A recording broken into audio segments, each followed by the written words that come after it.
Հիմա եկեք վերցնենք մի հատ ոլորտ, պայմանական վերցնենք աշխատանքային project management-ի գործիքներ օրինակի համար վերցնենք ու hand tool-եր վերցնենք։ Օրինակի համար Asana, Rocketline, Monday.com եւ Airtable։ Սրանք փաստորեն գործիքներ են, որոնք որ աշխատում են նույն թիրախային լսարանի վրա, նույն շուկայի վրա ու լուծում են պլյուս-մինուս նույն խնդիրը։ Բայց տարբերվում են իրենց մարքեթինգով, իրենց դիրքավորմամբ։ Հիմա եկեք հերթով հասկանանք ոնց է այդ ամեն ինչը կառուցվել ու որտեղից է սկսվել ու որ tool-ը իրան ոնց է դիրքավորել։ Առաջինը շուկա մուտքագործել Asana-ն ու երբ որ Asana-ն շուկա մուտքագործել, շուկային որպես այդպեսին շատ այլընտրանքային կամ ալտերնատիվ լուծումներ չկային։ Ու բնականաբար ինքը որպես ստարտափ տեսել է խնդիր ու գտել այդ խնդրի լուծումը։ Ու հենց իր դիրքավորումն վերցել է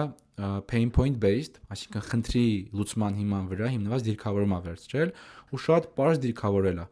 Մենք լուծում ենք աշխատանքային քաոսը։ Այս իր դիրքավորումն է, որը որ իդեպ ինչ հիմա կարծես թե պահպանվում է, շատ էֆեկտիվ աշխատում է pain point based դիրքավորումը։ Asana-ից հետո շուկա է մուտք գործում Rocketline-ը, որը որ երբ որ շուկա է մուտք գործում, արդեն Asana-ն կար ու Asana-ի մի քանի ալտերնատիվ կար։ Ու իր առջև խնդիր էր գտնել այն կետը, որով նա տարբերվելու է։ Ու ինչ արեց Rocketline-ը, հասկացավ, research արեց, գտավ այն կետը, որի վրա Asana-ն կամ այլ tool-երը շատ press չեն անում ու կա ինչ-որ մի հատ segment, որը որ իգնորվում է կամ բաց է մնում։ Այդ օրինակի համար customer onboarding specialist-ների segment-ներ, հա, հաճախորդների onboarding-ի մասնագետների segment-ը։ Վերցրեց Rocketline-ը այս segment-ը, ասաց, որ սա իմ top priority segment-ն է, ամեն ինչ օպտիմիզացրեց նրանց համար ու դիրքավորվեց audience based positioning-ով։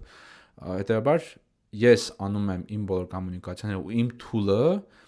այդ մարդկանց, այդ segment-ի համար է։